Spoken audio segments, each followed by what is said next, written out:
ಏನಮ್ಮ ನಿಮ್ಮ ಅತ್ತೆ ಅಂತನೂ ಬಿಡ್ತಿಲ್ಲ. ನಾನೇ ಆಗ್ಬೇಕು ಅಂತ ಹಠ ಮಾಡ್ಕೊಂಡು ಅದು ಇದು ಅಂತ ಕುಂತ್ಕೊಂಡವಳೆ. ನೋಡವ್ವ ಹಿಂಗೆ ಅಂತೀನಿ ಅಂತ ಬೇಜಾರು ಮಾಡ್ಕೋಬೇಡ. ಒಂದೇ ಒಂದು ಕಿತ ಅಲ್ಲಿ ಪಂಚಾಯತಿ ಕಟ್ಟೆ ತಕ್ಕ ಬಂದ್ಬಿಟ್ಟು ಒಂದೇ ಒಂದು ಕಿತ ಹೇಳ್ಬಿಟ್ಟು ಬತ್ತೀಯಾ? ನಾವೇನೇ ನಾನುನುವೆ ಆಯ್ತೀನಿ ಊರಿಗೇನೆ ನೀ ಅಧ್ಯಕ್ಷೆ ಅಂತ ಹೇಳ್ಬಿಟ್ಟು ಒಂದೇ ಒಂದು ಕಿತ ಒಂದೇ ಒಂದು ಕಿತ ಎಲ್ಲರ ಮುಂದೆನೂ ಹೇಳ್ಬಿಡು. ಬಂಗಾರಮ್ಮ ಅಂತೂ ನಾನು ಬಿಟ್ಕೊಡಕ್ಕಿಲ್ಲ ಅಂತ ಹೇಳೋಳೆ. ನೀನೀಗ ಆಯ್ತೀನಿ ಅಂತ ಹೇಳಿದ್ರೆ ಊರು ಜನನೇ ತೀರ್ಮಾನ ಮಾಡ್ಕೊತಾರೆ. ನಮಗಂತೂ ಬಂಗಾರಮ್ಮನಿಂದ ಸಾಕಾಗಿ ಹೋಗ್ಬಿಟ್ಟೈತೆ ಕಣವ್ವ. ಯಾರು ಸುಮ್ಕೆನೆ ನೀ ಮಾಡ್ತಾರೆ ಏನು ಇದು ಮಾಡ್ತಾರೆ ಅನ್ನೋಷ್ಟು ಬೇಜಾರಾಗಿ ಹೋಗ್ಬಿಟ್ಟೈತೆ. ಒಂದೇ ಒಂದು ಕಿತ ನೀನು ಬಂದ್ಬಿಟ್ಟು ನಾನು ಆಯ್ತೀನಿ ಅಂದರೆ ಊರು ಜನನೇ ತೀರ್ಮಾನ ಮಾಡ್ತಾರೆ. ಸುಮ್ಮನೆ ಬಂಗಾರಮ್ಮನ ಕೈಗೆ ಊರು ಕೊಟ್ಬಿಟ್ಟು ಅವ ಅಮ್ಮನಿಂದ ಯಾವ ದೇವ್ರ ಪೂಜೆನೂ ಸರಿಯಾಗಲ್ಲ, ಏನೂ ಆಗಲ್ಲ. ಅಯ್ಯೋ ನಮ್ಗಂತೂ ಎಷ್ಟೋ ವರ್ಷದಿಂದ ಅನುಭವಿಸಿ ಸಾಕಾಗ್ಬಿಟ್ಟೈತೆ ಕಣಮ್ಮ. ಆಯಮ್ಮನಿಂದ ಊರಂತೂ ಉದ್ಧಾರ ಆಗಿಲ್ಲ. ನೀನು ಸೊಸೆ ನೀನನ್ನ ಊರು ಉದ್ಧಾರ ಮಾಡ್ತೀಯ ಅಂತ ಹೇಳ್ಬಿಟ್ಟು ಬಂದು ಕೇಳ್ಕೊತಾ ಇದೀವಿ. ಬಾಮ್ಮ ಬಂದ್ಬಿಟ್ಟು ಅಲ್ಲಿ ಊರು ಜನದ ಮುಂದೆ ಎಲ್ಲನೂ ಹೇಳು ಬಾಮ್ಮ. ಏನ್ ನನ್ ಮಕ ನೋಡ್ತೀಯಾ? ನೋಡಿ ಹೇಳಿವಂತೆ ಅದ್ರಾಗ ಏನೈತೆ ಅಪ್ಪು. ಊರ್ ಜನ ಏನ್ ತೀರ್ಮಾನ ಮಾಡ್ತಾರ ಮಾಡ್ಲಿ. ನಿಮ್ಮ ಅತ್ತೆಯಿಂದ ಊರೆಲ್ಲ ಹಾಳಾಗೋಗೈತೆ ಅಂತಂದ್ರೆ ಪಾಪ ನೀನು ನಂಬ್ಕೊಂಡು ನೀನು ಉದ್ಧಾರ ಮಾಡ್ತೀಯ ಅಂತ ಹೇಳ್ತಾವ್ರೆ ಅಂತ ಅನ್ಕೊಂಡ್ರೆ ಸರಿ ಆಯ್ತು ಬಿಡು. ಯಾಕೆ ತಲೆ ಕೆಡ್ಸ್ಕೊಂತೀಯ? ಆಯ್ತು ನಡಿ. ಅದೇನೋ ಹೇಳಿವಂತ ನಡಿ. ಸರಿ ಆಯ್ತು, ನೀವು ಹೋಗ್ರಿ, ನಾನು ಬರ್ತೀನಿ. ಸರಿ ಕಣಮ್ಮ ಆಯಿತು. ಏನಿಲ್ಲ ಊರು ಜನದ ಮುಂದೆ ಅವರು ನೀವಾಗ್ರಿ ಅಂತ ಹೇಳ್ತಾರೆ. ನೀವೇ ಆಗ್ರಿ ಇದ್ರಾಗೆ ಮುಖ್ಯಸ್ಥೆ ಆಗ್ರಿ ಊರು ಮುಖ್ಯಸ್ಥೆ ಅಂತ ಕೇಳ್ತಾರೆ. ಅವಾಗ ನೀವು ಆಯ್ತೀನಿ ನಾನೇನೇ ಅಂತ ಹೇಳ್ಬಿಟ್ಟು ಒಂದು ಮಾತು ಅಂದ್ಬಿಟ್ರೆ ನೀನೇ ಸಾಕು. ಇನ್ನೇನು ಬೇಡ ಅದೊಂದು ಮಾತು ಅನ್ರಿ. ಅವಾಗ ಬಂಗಾರಮ್ಮ ನಾನು ಆಯ್ತೀನಿ ನನ್ನ ಸಸ್ಯ ಎಲ್ಲ ನಾನೇ ಆಗ್ತೀನಿ ಅಂತ ಹೇಳ್ತಾಳೆ. ಅವಾಗ ಜನ ಸರಿ ಬಿಡು ನಾವು ತೀರ್ಮಾನ ಮಾಡ್ತೀವಿ ಅಂತ ಹೇಳ್ಬಿಟ್ಟು ಇನ್ನೊಂದು ಮುಂದಿನ ಹುಣ್ಣಿಮೆ ಅಷ್ಟೊತ್ತಿಗೆ ಎಲ್ಲ ತೀರ್ಮಾನವೇ ಮಾಡ್ಬಿಡ್ತಾರೆ. ಹಾ ಸರಿ ಆಯ್ತು. ಮಗಳೇ, ಹಾಕಿ ಇತ್ತೋಗಿರೋ ಬಂಗಾರಮ್ಮಂಗೆ ಬುದ್ಧಿ ಕಳ್ಸಕ್ಕೆ ಇದಕ್ಕಿಂತ ಒಳ್ಳೆ ಚಾನ್ಸ್ ಸಿಗಕ್ಕೆ ಸಾಧ್ಯನೇ ಇಲ್ಲ. ನಮ್ಗೆ ಒಳ್ಳೆ ಚಾನ್ಸ್ ಸಿಕ್ಬಿಟ್ಟೈತೆ ನಮ್ಗಂತೂ. ನೋಡು ಏನನ ಅನ್ಕ ನೀನು ನೋಡಿ ಹೋಗ್ಬಿಟ್ಟು ಅವ್ರಿಗೆ ಹೇಳೇ ಬಿಡೋಣ ನಾವೇ ಆಯ್ತೀವಿ ಅಂತ ಹೇಳ್ಬಿಟ್ಟು. ಅದೇನು ತೀರ್ಮಾನ ಆಯ್ತದ ಆಗಲಿ. ನೋಡಿ ನಿನ್ನ ಗಂಡ ಎಲ್ಲರೂ ನಿನ್ನ ಪರ ಇರ್ಬೇಕಾದ್ರೆ ನೀನು ಯಾಕೆ ತಲೆ ಕೆಡ್ಸ್ಕೊಂತೀಯ? ನೋಡು ದೇವರು ನಿನ್ನ ಕಳ್ಸೈತೆ ಅಂತ ಅನ್ನಿಸ್ತದ ಬಂಗಾರಮ್ಮನ ಬುದ್ಧಿ ಕಳ್ಸಕ್ಕೆ. ಊರವ್ರಿಗೆಲ್ಲ ಬಡ್ಡಿ ಕೊಟ್ಟು ಚೀಟಿ ಪಾಟಿ ಎಲ್ಲ ಮೋಸ ಮಾಡಿ ಎಷ್ಟೆಲ್ಲ ಮಾಡಿ ಅನುಭವಿಸೋರು ಎಲ್ರೂ. ಇವಾಗ ನೀನಾದ್ರೆ ಎಲ್ಲರೂ ನೆಮ್ಮದಿಗನ ಇರ್ತಾರೆ. ನೋಡಿ ಏನಾಗಕ್ಕಿಲ್ಲ, ಏನು ಕೊಳ್ಳೆ ಹೋಗಕ್ಕಿಲ್ಲ. ಆದ್ರೆ ನೋಡಿ ಸರಿನಮ್ಮ, ನೀವೆಲ್ಲ ಇಷ್ಟು ಧೈರ್ಯ ತುಂಬ್ತಾ ಇದ್ದೀರಾ ಅಂತ ಹೇಳಿದ್ರೆ ನಾನು ಹೋಗ್ದಿದ್ದಂಗೆ ಇರ್ತೀನ. ಸರಿ ಬಾ ಹೋಗೋಣ ಬಾ. ನಡಿ. ಏನ್ ಬಂಗಾರಮ್ಮನವ್ರೆ ನಿನ್ ಸೊಸೆ ಮತ್ತೆ ಇವಾಗ ನಾನು ಆಗಕ್ಕಿಲ್ಲ ಅಂತ ಹೇಳ್ಬಿಟ್ಟು ಬಂದು ಹೇಳ್ತಾಳ?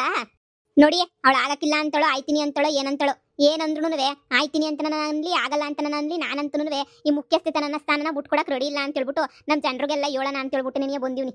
ನಾನು ಈ ಮುಖ್ಯಸ್ಥೆ ಸ್ಥಾನನ ಮಾತ್ರ ಬಿಟ್ಕೊಡಕ್ಕಿಲ್ಲ. ಇದೇನಣ್ಣ ಇದು? ಯಪ್ಪ ಯಾವ ವರ್ಷನೂ ಹಿಂಗಾಗಿರ್ಲಿಲ್ಲ. ಏನು ಹಿಂಗೆ ಹತ್ತು ಸಸೆಗಳೇನೇನ್ಯಾ ಜಗಳಕ್ಕೆ ಬಿದ್ಬಿಟ್ಟು 3 ದಿನ ಬೀದಿ ತಗೊಬತ್ತವಲ್ಲ. ಈ ಬಂಗಾರಮ್ಮನ ಕೊಬ್ಬು ಇಳಿಸ್ಲೇಬೇಕು ತಗ. ಸೊಸೆ ಸರಿಯಾಗಿರೋ ಸೊಸೆನೇ ಸಿಕ್ಕವಳೆ. ಸುಮ್ಮನಿರು ಇಳಿದ್ರೆ ಇಳಿಲಿ. ಏನು ಓಸಿ ದುರಂಕರವಾ?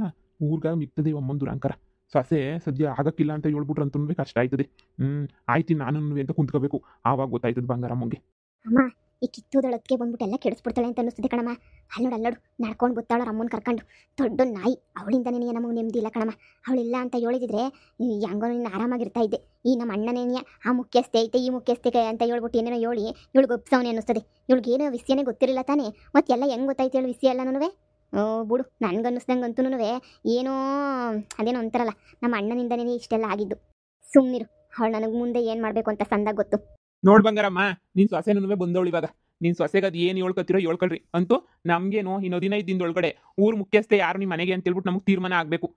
ನೀವಿಬ್ಬರೇ ತೀರ್ಮಾನ ಮಾಡ್ಕೊತಿರೋ ಇಲ್ಲ ಅಂತ ಹೇಳಿದ್ರೆ ಜನರಿಗೆ ಬಿಟ್ಬಿಡ್ತಿರೋ ನನಗಂತೂ ಗೊತ್ತಿಲ್ಲ. ಈಗ ಬಂದವಳಲ್ಲ ನಿಮ್ಮ ಸೊಸೆ ಏನಾರ ಈ ಅಧ್ಯಕ್ಷೆ ನಾನು ಆಗಕ್ಕಿಲ್ಲ ಅಂತ ಹೇಳಿದ್ರೆ ನೋಡಪ್ಪ ಬೇಕಾದ್ರೆ ಏನೋ ಒಂದು ಮಾಡ್ಬೋದು. ಇಲ್ಲ ಅವರು ಆಗ್ತೀನಿ ಅಂತ ಹೇಳಿದ್ರೆ ಜನರ ಅಭಿಪ್ರಾಯ ಬಿಡ್ಬೇಕಾಯ್ತದೆ. ನಾನು ಹೇಳ್ತಿದ್ದೀನಲ್ಲ, ನಾನಂತೂ ಈ ನನ್ನ ಅಧ್ಯಕ್ಷತೆ ಸ್ಥಾನದಿಂದ ಇಳಿಯಕ್ಕಿಲ್ಲ. ನಾನು ಊರು ಮುಖ್ಯಸ್ಥೆ ನಾನೇ ನೆನೆಯ. ನಾನು ಬದುಕಿರೋ ಗಂಟ ಊರು ಮುಖ್ಯಸ್ಥೆ ನಾನೇ. ನನ್ನ ಅಕ್ಕ ಸತ್ಮೇಲೆ ನಾನೇ ನೆನೆಯ ಆಗಿರೋದು. ಅವಾಗಿಂದನೂ ನನಗೆ ಅಧಿಕಾರ ಐತೆ ಈ ಊರಾಗೆ. ಏನು ನಡೆದ್ರು ಏನು ಪುಣ್ಯ ಕಾರ್ಯಗಳು ನಡೆದ್ರು ನನ್ನಿಂದ ನೆನೆಯ ನಡೀತಾ ಇದ್ದಿದ್ದು. ಇಷ್ಟು ದಿನ ನಡ್ಸ್ಕೊಂಬಿಟ್ಟು ಬಂದೀವ್ನಿ. ಇನ್ನು ಮುಂದೆ ನಾನು ಬಿಟ್ಕೊಡಕ್ಕಿಲ್ಲ. ಬೇಕಾದ್ರೆ ನನ್ನ ಸೊಸೆ ನನ್ನ ಸತ್ ಮೇಲೆ ಏನಾರ ಮಾಡ್ಕೊಳ್ಳಿ ಬಿಡು. ನಾನು ಸಾಯ ಗಂಟ ನಾನೇ ಆಗಿರ್ತೀನಿ ಮುಖ್ಯಸ್ಥೆ. ಏನಮ್ಮ ಇದ್ರಾಗ ನಿನ್ನ ತೀರ್ಮಾನ ಏನು ಅಂತ ಹೇಳ್ಬಿಟ್ಟು ನೀನೇ ಹೇಳವ. ಏನು ನಿನ್ನ ತೀರ್ಮಾನ? ನಿನ್ಗೇನಾದ್ರೂ ನಿಮ್ಮ ಅತ್ತೆನೇ ಆಗಲಿ ಅಂತ ಹೇಳ್ಬಿಟ್ಟು ಬಿಟ್ಕೊಡ್ತೀಯಾ? ಇಲ್ಲ ಅಂತಂದರೆ ನೀನು ಆಗಬೇಕು ಅಂತ ಅನ್ಕೋತೀಯ ಅಂತ ಹೇಳ್ಬಿಟ್ಟು ಹೇಳವ. ಯಾಕಂದರೆ ಇದೆಲ್ಲ ಊರು ಜನ ಊರ ಬಗ್ಗೆ ಅಂದರೆ ಊರು ಉದ್ಧಾರ ಆಗೋದ್ರ ಬಗ್ಗೆ ನಿನಗೆ ಪ್ರಶ್ನೆ. ನೀವು ಊರೆಲ್ಲನೂ ನಂಬಿಕೆ ಇಟ್ಕೊಂಡಿರ್ತದೆ. ಭಾಳ ನಂಬಿಕೆ ಕೆಲಸ ಇದೆ ಎಲ್ಲನೂ. ನೀನು ಏನು ಹೇಳ್ತೀಯಾ? ನಿಮ್ಮ ಅತ್ತೆನೇ ಆಗಲಿ ಅಂತ ಬಿಟ್ಬಿಡ್ತೀಗ? ಇಲ್ಲ ಅಂತಂದರೆ ನಾನೇ ಆಯ್ತೀನಿ ಅಂತ ಹೇಳ್ತೀಯಾ? ನೀನು ಏನು ಅಭಿಪ್ರಾಯ ಇದ್ರೂ ನೋಡವ ಇಷ್ಟು ಜನನೂ ನಿಂತವ್ರೆ ಬಂದು. ಇಷ್ಟು ಜನದ ಮುಂದೆನೂ ಒಪ್ಕೊಬಿಡು. ನನ್ಗೆ ಐತೆ ಇಷ್ಟ ಇಲ್ಲ ನೀ ಬಯಸ್ಕೊಂಡು ಹೋಯ್ತೀನಿ ನನ್ನ ಕೈಲಿ ಆಗಕ್ಕಿಲ್ಲ ಅಂತ ಹೇಳ್ಬಿಟ್ಟು ಹೇಳ್ಬಿಡು. ನೀನು ಏನು ಹೇಳ್ತೀಯ ಅದ್ರ ಮೇಲೆ ಏನೇ ನಿಂತೈತೆ ಕಣವ, ಹೇಳವ. ಅಯ್ಯೋ ಅಕ್ಕ, ಈ ಸೊಸೆ ಆದ್ರೆ ನೀ ಸಂದಕ್ಕಿರ್ತದೆ. ಈ ಬಂಗಾರಮ್ಮನ ಕೊಬ್ಬ ಅಡಗಿಸ್ಬೇಕಕ್ಕ. ಒಸಿದು ನಂಗೆ ಕರ ಮೆರೆತಿದ್ಲ ಬೀದಿ ಬಿಕಾರಿಯಾಗಿ ಹೋಗ್ಬಿಡ್ಬೇಕಕ್ಕ. ಇವಳಂತೂ ದರಿದ್ರದೋಳು. ನೋಡು ಈಗ ಸೊಸೆ ಆಗಕ್ಕಿಲ್ಲ ಅಂತ ಅನ್ಬಾರ್ದು. ಆಯ್ತೀನಿ ಅಂತಲೇ ಅನ್ಬೇಕು. ನಾನಂತೂ ಈ ಹುಡುಗಿಗೆ ಸಪೋರ್ಟ್ ಮಾಡ್ತೀನಿ. ಆ ಬಂಗಾರಮ್ಮಗೂ ತುಪ್ಪು ಹಾಕಕ್ಕಿಲ್ಲ ನಾನು. ನನಗೂ ಹಂಗೆ ಅನ್ನಿಸ್ತೈತಿ. ನಂದು ಅದೇ ಅನಿಸಿಕೆ. ನೋಡಿ ಊರ್ ಜನ ಎಲ್ಲ ಯಾರನ್ನ ತೀರ್ಮಾನ ಮಾಡ್ತಾರೋ ಅವ್ರನ್ನೇ ತೀರ್ಮಾನ ಮಾಡಲಿ. ನನಗೂ ಊರು ಮುಖ್ಯಸ್ಥೆ ಆಗಬೇಕು ಅಂತ ಹೇಳ್ಬಿಟ್ಟು ನನಗೂ ಆಸೆ ಐತೆ. ನಾನು ಊರು ಮುಖ್ಯಸ್ಥೆ ಆಗೇ ಆಗ್ತೀನಿ. ನಮ್ಮ ಅತ್ತೆ ಇಷ್ಟು ದಿನ ಮಾಡವ್ರೆ. ಇವಾಗ ವಯಸ್ಸಾದ್ರೂ ಸಾಯ್ತಾರೆ ಅಂತ ಹೇಳ್ಬಿಟ್ಟು ಏನು ಗ್ಯಾರಂಟಿ ಇಲ್ಲ. ಯಾವಾಗ ಯಾರು ಯಾವಾಗ ಸಾಯ್ತಾರೋ ಗೊತ್ತಿಲ್ಲ. ಅದಕ್ಕೆ ಇಷ್ಟು ವರ್ಷ ನಮ್ಮ ಅತ್ತೆ ಎಲ್ಲ ನಡೆಸ್ಕೊಂಡು ಬಂದೈತೆ. ಇನ್ನು ಮುಂದೆ ನಾನೇನೇ ಮುಖ್ಯಸ್ಥೆ ಆಗ್ಬಿಟ್ಟು ಊರು ಮುಖ್ಯಸ್ಥೆ ಆಗಿ ಎಲ್ಲ ನಡೆಸ್ಕೊಂಡು ಹೋಗೋ ಜವಾಬ್ದಾರಿನ ನಾನೇ ತಗೋಬೇಕು ಅಂತ ನಾನು ಇಷ್ಟಪಡ್ತೀನಿ. ನನ್ನ ಮನಸ್ಸಾಗಿರೋದನ್ನ ನಾನು ಹೇಳಿದ್ದೀನಿ. ನಾನು ಇದನ್ನು ಯಾರ್ದೋ ಬಲವಂತದಿಂದ ಏನೂ ಹೇಳ್ತಾ ಇಲ್ಲ. ನನಗೂ ಊರು ಮುಖ್ಯಸ್ಥೆ ಆಗಬೇಕು ಅಂತ ಆಸೆ ಐತೆ. ಅದಕ್ಕೆ ನಾನು ಹೇಳ್ತಾ ಇದ್ದೀನಿ. ನಾನು ಅಷ್ಟೇ, ನಾನು ಊರು ಮುಖ್ಯಸ್ಥೆ ಆಗಬೇಕು ಅಂತ ನೀನೇ ಹೇಳ್ತಾ ಇದ್ದೀನಿ. ನಾನು ಬದುಕಿದ್ದಂಗೆ ನಾನು ಸೊಸೆ ಬಿಟ್ಕೊಡಕ್ಕೆ ಸಾಧ್ಯನೇ ಇಲ್ಲ. ನಾನು ಯಾಕೆ ಬಿಟ್ಕೊಡ್ಲಿ? ನಾನು ಬದುಕಿದ್ದಂಗೆ ನಾನು ಬಿಟ್ಕೊಡಕ್ಕಿಲ್ಲ. ಯಾಕವ ನಿಮ್ಮ ಅತ್ತೆ ಬದುಕಿದ್ದಂಗೆ ನೀನು ಬಿಟ್ಕೊಡ್ಲಿಲ್ವಾ ಅಧಿಕಾರವಾ? ಮುಚ್ಕೊಂಡು ನಿಂತ್ಕತೀನೋ ನಿಂತ್ಕ. ನಮ್ಮ ಅತ್ತೆಗೆ ಇಷ್ಟ ಇರಲಿಲ್ಲ, ಅದಕ್ಕೆ ನಾನು ಬಿಟ್ಕೊಟ್ಟಿದ್ದು. ನಾನೇನು ಅವಳಿಗೆ ಬಲವಂತ ಮಾಡ್ಬಿಟ್ಟು ಬಿಟ್ಕೊಡು ಅಂತ ಏನು ಕಾಲಕ್ಕೆ ಬೀಳಿಲ್ಲ.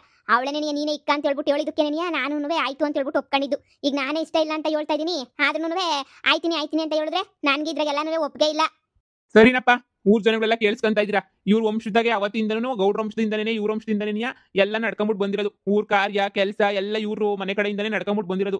ನಮ್ಮ ಊರಾಗೆ ಅಮ್ಮವ್ರ ದೇವಸ್ಥಾನಕ್ಕೆ ಏನು ಕಾರ್ಯ ಆದ್ರೂ ಇವ್ರ ಮನೆಯಿಂದನೇ ಕಾರ್ಯ ಆಗಿರೋದು. ಈ ಮನೆಗೆ ಯಾರು ಸೊಸೆ ಬರ್ತಾರೋ ಅವರಿಂದನೇ ಎಲ್ಲ ಕಾರ್ಯಗಳು ನಡೀತೈತೆ. ಈಗ ಬಂಗಾರಮ್ಮ ಬಂದು ಇಷ್ಟು ವರ್ಷ ನಡ್ಸ್ಕೊಂಡು ಹೋದ್ರು. ಈಗ ಅವ್ರ ಸೊಸೆನೂ ಬಂದವ್ರೆ. ಆ ಸೊಸೆನೂ ಭಾಳ ಬುದ್ಧಿವಂತೆ, ಭಾಳ ಒಳ್ಳೆವಳು, ಎಲ್ರಿಗೂ ಗೊತ್ತಿರೋದೇನೆಯ. ಈಗ ಅತ್ತೆ ನಾನು ಆಗ್ತೀನಿ ಅಂತ ಹೇಳ್ತಾವಳೆ, ಸೊಸೆ ನಾನು ಆಯ್ತೀನಿ ಅಂತ ಹೇಳ್ತಾವಳೆ. ಇದ್ರ ಪ್ರಕಾರ ಏನು ಅಂದ್ರೆ ಊರ್ ಜನಗಳಿಗೆ ಬಿಟ್ಬಿಡೋಣ ನಾವು. ಊರ್ ಜನ ಯಾರಾಗಬೇಕು ಅಂತ ತೀರ್ಮಾನ ಮಾಡ್ತಾರೋ ಅವ್ರನ್ನೇ ನಾವು ಊರ್ ಮುಖ್ಯಸ್ಥಿಯಾಗಿ ಮಾಡೋಣ. ಯಾಕಂದ್ರೆ ಒಬ್ರು ಮೇಲು ಒಬ್ರು ಕೀಳು ಅಂತ ಮಾಡೋದು ಬೇಡ. ಊರ್ ಜನನೇ ತೀರ್ಮಾನ ಮಾಡ್ಲಿ. ಯಾಕಂದ್ರೆ ಇವ್ರಿಬ್ರು ಆಗೋದನ್ನು ಊರು ಉದ್ಧಾರಕ್ಕೆ ತಾನೆ. ಯಾರು ಊರು ಉದ್ಧಾರ ಯಾರು ಮಾಡ್ತಾರೆ ಅಂತ ನಮ್ಗೆ ಅನ್ನಿಸ್ತದೋ ಅವ್ರ ಪರನೇ ನಾವು ಮಾತಾಡಿ ಈ ಹುಣ್ಣಿಮೆ ಬರ್ತದಲ್ಲ, ಈ ಹುಣ್ಣಿಮೆಗೆ ನಾವು ತೀರ್ಮಾನ ಮಾಡ್ಬಿಡೋಣ ಕಣ್ರಪ್ಪ. ಏನಂತೀರಾ? ನೋಡ್ ಬಂಗಾರಮ್ಮರೆ, ಈ ಊರ್ ಜನದೇನೇ ತೀರ್ಮಾನ ನೋಡಿ. ಇನ್ನು 15 ದಿನ ಟೈಮ್ ಕೊಡ್ತೀನಿ, 14-15 ದಿನ ಅಷ್ಟರೊಳಗಡೆ ಯಾರು ಊರು ಮುಖ್ಯಸ್ಥೆ ಆಯ್ತಾರೆ, ಯಾರೇನಾಯ್ತಾರೆ ಅಂತ ನಮ್ಮ ಜನನೇ ತೀರ್ಮಾನ ಮಾಡ್ತಾರೆ. ಈಗ ಅತ್ತೆ ಸೊಸೆ ಇಬ್ರು ಆಯ್ತೀನಿ ಅಂತ ಕುಂತ್ಕೊಂಡ್ರೆ ಇಬ್ರು ಮಾಡೋಕ್ಕಾಗಕ್ಕಿಲ್ಲ ಅಲ್ವಾ? ಒಬ್ಬರನ್ನ ಮಾಡ್ಬೇಕಲ್ವಾ? ಅದಕ್ಕೇನೇ ಊರ್ ಜನನೇ ತೀರ್ಮಾನ ಮಾಡ್ತಾರೆ. ಆಯ್ತು, ಊರ್ ಜನನೇ ತೀರ್ಮಾನ ಮಾಡ್ಲಿ ಯಾರಾಗ್ತಾರೆ ಅಂತ. ಯಾರು ಇಷ್ಟು ದಿನ ಇಷ್ಟು ವರ್ಷ ನಡ್ಸ್ಕೊಂಬಂದವರೋ ಅವ್ರಿಗೆ ಗೊತ್ತಿರ್ತದೆ ಏನು ಮಾಡಬೇಕು ಏನು ಮಾಡಬಾರ್ದು ಊರಾಗೆ ಅಂತ ಹೇಳ್ಬಿಟ್ಟು. ಇಂಥವ್ರಿಗೆಲ್ಲ ಏನು ಗೊತ್ತಿರ್ತದೆ? ಆಯ್ತು ಬಿಡಿ, ಹಂಗೇನೇ ಆಯ್ತು. ನೀವು ಹೇಳ್ದಂಗೆ ಆಯ್ತು ಬಿಡಿ. ಆಯ್ತು, ಊರ್ ಜನನೇ ತೀರ್ಮಾನ ಮಾಡ್ಲಿ. ಇನ್ನೂ ಟೈಮ್ ಐತಲ್ಲ, ಅಷ್ಟ್ರಾಗೆ ತೀರ್ಮಾನ ಮಾಡ್ತಾರೆ ಜನನೇನಿಯ. ನಡಿ ಮಗಳೇ ಹೋಗೋಣ. ಯಾವತ್ತಿದ್ರು ನಾನೇ ಆಗೋದಲ್ವಾ? ನಡಿ, ಯಾಕೆ ತಲೆ ಕೆಡಿಸ್ಕೋಬೇಕು? ಬಾಮ. ನೋಡಮ್ಮ, ನೀನೇನು ತಲೆ ಕೆಡಿಸ್ಕೋಬೇಡ. ನಮ್ಮ ಊರಿಂದು ಅದೇನೋ ಅಂತಾರಲ್ಲ, ಊರಿನ ಸಪೋರ್ಟ್ ಎಲ್ಲ ನಿಮ್ಮ ಕಡೆ ಐತೆ. ಏನೋ ಊರಿಗೆ ಒಳ್ಳೇದಾಯ್ತದೆ ಅಂತ ಹೇಳಿದ್ರೆ ನಾನು ಇಷ್ಟಾದ್ರೂ ಮಾಡಕ್ಕೆ ರೆಡಿ ಇದ್ದೀನಿ. ನಾನು ಊರಿಗೆ ಒಳ್ಳೇದಾದ್ರೆ ಸಾಕು. ಇನ್ನೇನು ತಲೆ ಕೆಡಿಸ್ಕೊಬಿಡ ಮಗ. ನಮ್ಮ ಸಪೋರ್ಟ್ ಎಲ್ಲ ನಿಮ್ಮ ಕಡೆನೇನಿಯ. ಹೂ ಕಣವ, ನಮ್ಮ ಸಪೋರ್ಟ್ ಎಲ್ಲನೂ ನಿನ್ನ ಕಡೆನೇ ಇರ್ತದೆ. ಸದ್ಯ ಅವ ಅಮ್ಮನ ಕಡೆಯಿಂದ ತಪ್ಪಿಸ್ಕೊಂಡ್ರೆ ಸಾಕಾಗೈತೆ. ಊರು ಮುಖ್ಯಸ್ಥೆ ದೇವ್ರು ಮುನಿಸ್ಕೊಬಿಡ್ತದೆ. ಕಾರ್ಯ ಎಲ್ಲ ಮಾಡಲಿಲ್ಲ ಅಂದ್ರೆ ಇವಮ್ಮ ಮುನಿಸ್ಕೊಂಡು ಹೊಂಟೋಗ್ಬಿಟ್ರೆ ದೇವ್ರ ಕಾರ್ಯ ಮಾಡೋಕ್ಕೆ ಇವಮ್ಮನೇ ಇರಬೇಕಲ್ಲ. ಇಷ್ಟು ದಿನ ಎಲ್ಲರೂ ಎದ್ರಕೊಂಡು ತಲೆ ತಗ್ಸ್ಕೊಂಡು ಜೀವನ ಮಾಡಿದ್ವಿ. ಇನ್ನು ಮ್ಯಾಲೆ ಅಂಥದ್ದೆಲ್ಲನೂ ಸಾಧ್ಯನೇ ಇಲ್ಲ ಕಣವ. ಇನ್ನು ಮ್ಯಾಲೆ ಏನಿದ್ರು ಇನ್ನು ಅದೇನೋ ಅಂತಾರಲ್ಲ, ದೇವರು ಹೆಂಗ ಕೊಂಡ್ಬಿಟ್ಬಿಟ್ಟೈತೆ. ಇನ್ನು ನಿನ್ನೆ ನಂಬ್ಕೊಂಡು ನಿಮ್ಮ ಮೇಲೆ ನಂಬಿಕೆ ಇಟ್ಕೊಂಡು ಇನ್ನು ಮುಂದಿನ ಕೆಲಸಗಳು ಮಾಡೋಣ. ಇನ್ನೇನು ತಲೆ ಕೆಡಿಸ್ಬಿಡ ಕಣವ. ತಲೆನೇ ಕೆಡಿಸ್ಕೊಬಿಡ, ನಾವೆಲ್ಲ ನಿಂಗೆ ಸಹಾಯ ಮಾಡ್ತೀವಿ. ಸರಿ ಆಯ್ತು ಕಣ್ರಕ್ಕ, ತುಂಬ ಥ್ಯಾಂಕ್ಸ್.